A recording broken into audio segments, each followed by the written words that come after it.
Bien, merci pour cette invitation. Effectivement, c'est toujours impressionnant vu la qualité de la salle. Euh, donc, il m'a été demandé de présenter on va dire d'un point de vue conceptuel, ces trois mots-clés qui sont génération, intergénération et transmission. Je vais le faire, bien sûr, en tant qu'universitaire, puisque c'est sans doute la raison pour laquelle j'ai été invité, en tant que sociologue, mais je vais le faire aussi parce que je pense pouvoir faire un pas de côté, puisque avec d'autres collègues de la génération X qui est autour de cette salle, je pense à Pierre-Olivier Lefebvre, je commence à faire partie des vieux de la vieille. Et effectivement, sur ces thématiques génération, intergénération, transmission, on peut dire que le débat a évolué. Et c'est ce sur quoi je voudrais mettre l'accent aujourd'hui, c'est qu'est-ce qui change. Et alors, je ne suis pas de mèche avec les organisateurs, mais je dois quand même reconnaître que ce que vous avez mis en préambule de votre plaquette pour présenter le congrès est vraiment, enfin, je trouve que vous avez vraiment identifié ce qui me semble extrêmement important dans le contexte actuel, parce que c'est effectivement le public du grand âge qui a un peu été oublié de tous ces débats antérieurs sur l'intergénération. Alors, on va commencer par la base, et je vais être très succinct, parce qu'il y a toute une littérature là-dessus. Il ne s'agit pas de passer trop de temps sur qu'est-ce qu'une génération. On peut identifier plein de définitions. Pour ma part, j'ai pris trois approches très, très simples, très concises. L'approche démographique, c'est la cohorte d'âge. C'est ceux qui sont nés en telle année, qu'on va suivre évidemment tout au long de leur vie. C'est historiquement, c'est pour ça que je l'ai mis en premier, les conscrits. La deuxième approche, c'est l'approche familiale. Alors, on aurait pu mettre approche anthropologique, puisque vous savez que le système de la parenté, enfants, parents, grands-parents, arrière-grands-parents, est ce qui a longtemps marqué la structuration des sociétés, notamment la question de la transmission. Et la troisième approche, l'approche sociopolitique, c'est là où on revient à notre X, Y, Z et autres, c'est tous ceux un ensemble de personnes qui ont vécu un contexte et des événements et qui ont marqué leur identité. Donc, historiquement, c'était la génération de la résistance, après la génération 68, et puis maintenant, ça s'est beaucoup plus diversifié. Alors, de la génération à l'intergénération, je vais droit au but. Très clairement, l'intergénération, c'est la fin du XXe siècle, c'est les années 90. Et c'est pas qu'en France, c'est globalement dans le monde occidental, c'est à partir de ce moment-là que l'intergénération devient une question de société. Alors ça apparaît évidemment dans les pays occidentaux du fait de la dévalorisation de la vieillesse. Et c'est quelque chose à noter aussi, ce sont les pouvoirs publics qui ont en quelque sorte donné une impulsion, une visibilité en tout cas, peut-être pas une impulsion, mais une visibilité à cette nécessité de croiser les générations. Je vous ai mis sur la diapo qui apparaît dans mon dos l'année 93, qui a été un grand moment, année européenne dite des personnes âgées, mais surtout et de la solidarité entre les générations. L'année internationale 1999, une société pour tous les âges, et d'autres manifestations, parfois plus locales. Je pense à la Semaine Bleue aussi, qui va s'emparer de cette thématique. Alors pourquoi les pouvoirs publics s'en inquiètent? Parce que ça devient un enjeu politique à partir de la fin du XXe siècle. Il y a des mots, c'est pour ça que je les ai mis entre guillemets, guerre des âges, pacte entre les générations, c'est-à-dire qu'au niveau institutionnel, on s'interroge et on craint que on va dire la société ne se traduise par un conflit entre les âges. La question des retraites était aussi très pendante à cette période-là. Elle l'est encore, mais en tout cas, c'est à ce moment-là que ça se cristallise, en tout cas, comme un enjeu politique. Mais, et c'est toute l'originalité, à mon avis, toute la force de tous les acteurs qui vont s'engager dans l'intergénération, ça ne sera pas qu'un discours politique, ça sera aussi des pratiques. Et c'est aussi dans les années 90 qu'on a tout plein d'acteurs qui vont s'intéresser, qui vont mettre en place des choses. Alors, j'ai mis M. Jourdain, puisqu'il sera souvent cité, considérant que l'intergénération, c'est aussi des choses qui existent très naturellement, mais parfois, le vivre ensemble, il y aura besoin de médiateurs, il y aura besoin de professionnels pour faire en sorte que la mayonnaise prenne. Donc, enjeu macro, enjeu micro sur le terrain, et tout ça fait que la mayonnaise, effectivement, intergénérationnelle va se concrétiser et va donner naissance à des actions que mes collègues de Créteil ont appelé « faire l'un pour l'autre » pour certaines actions, pour d'autres « faire ensemble ». Et finalement, le fil conducteur, s'il fallait être extrêmement schématique de toute cette période-là, c'est faire tomber les stéréotypes liés à l'âge. Apprendre à connaître l'autre pour dépasser les représentations sociales, les stéréotypes. Et la phrase clé qui me semble le plus résumer tous les rapports et travaux qui ont été faits suite à des actions intergénérationnelles, c'est « je n'imaginais pas qu'ils étaient comme ça ». Donc un schéma très classique dans les représentations sociales, c'est-à-dire aussi bien les jeunes qui se disent « mais les vieux, finalement, ce n'est pas du tout ce qu'on imaginait qu'ils étaient », mais ça marche aussi dans le sens inverse. Les plus âgés qui voient autrement les plus jeunes. Voilà véritablement ce qui a marqué cette première phase. Et je voulais démarrer par cette première phase parce qu'on a tendance à toujours voir la bouteille à moitié vide. Mais la bouteille est aussi à moitié pleine. C'est-à-dire toute cette effervescence, elle a contribué à faire bouger les choses. Par exemple, les délégations des élus qui intègrent l'intergénérationnalité, c'est pas tombé du ciel. C'est lié à tous ces acteurs qui ont un petit peu remué le terrain. Les questions de l'habitat intergénérationnel. Enfin, il y a tout un pan de la société qui a bougé sur ce plan-là. Mais maintenant, on va essayer de voir la bouteille, alors pas forcément à moitié vide, mais en tout cas, on va montrer les limites de tout ça. Et je vais commencer par un premier auteur qui est très connu en France, parce qu'il a été traduit. Sinon, il faut faire allemand première langue pour connaître Hartmut Rosa, puisque c'est son nom. C'est un Allemand. Il fait partie de ce qu'on appelle l'école critique de Francfort. Mais tous ses ouvrages ont été traduits en français. Et par ailleurs, si vous n'avez pas le temps, puisque sa thématique à lui, c'est le manque de temps, de lire ses ouvrages, il y a une excellente interview sur Arte, Hartmut Rosa, c'est magnifique, et c'est traduit avec un sous-titrage.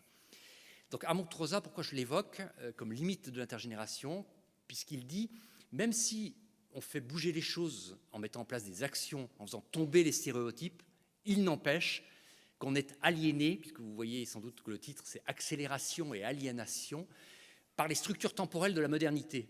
Ça veut dire quoi? Ça veut dire que le temps s'accélère, et qu'on le veuille ou non, on peut résister, mais il n'empêche qu'on est pris par ce mouvement d'accélération. Et ce mouvement d'accélération, justement, va perturber l'intergénération, tout au moins la transmission entre générations, et c'est une limite dont il est très difficile de surmonter, faisant en sorte que les générations évoluent aujourd'hui à des rythmes différents, vivent parfois dans des mondes différents, et que cette transmission culturelle, qui historiquement se faisait de génération en génération, se fait beaucoup plus difficilement aujourd'hui. Donc vous voyez, on glisse un peu de la question des stéréotypes à des enjeux beaucoup plus, voire philosophiques, puisqu'on s'approche de la philosophie pour penser la question de la transmission.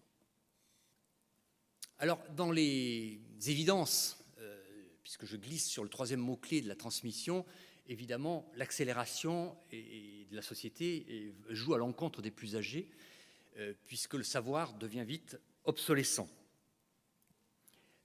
Mais ça, c'est tellement évident que je voudrais surtout passer au point 2.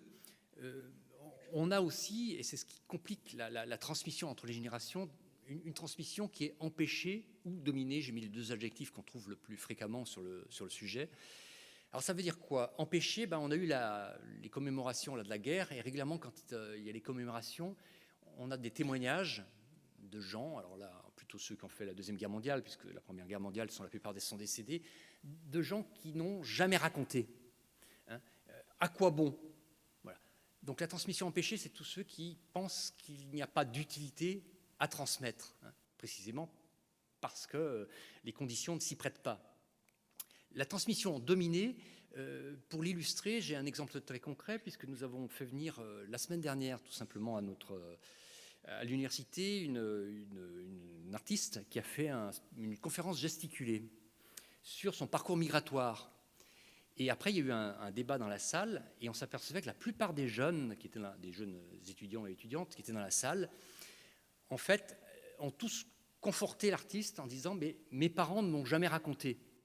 C'est-à-dire qu'on voit que même sur des choses qui ne sont pas liées à la vieillesse, la transmission, il y a beaucoup d'obstacles à transmettre. Il y a beaucoup de conditions qui ne se prêtent pas à la transmission, et on fait plutôt table rase où on considère que ça n'a pas d'importance, qu'il faut passer à autre chose.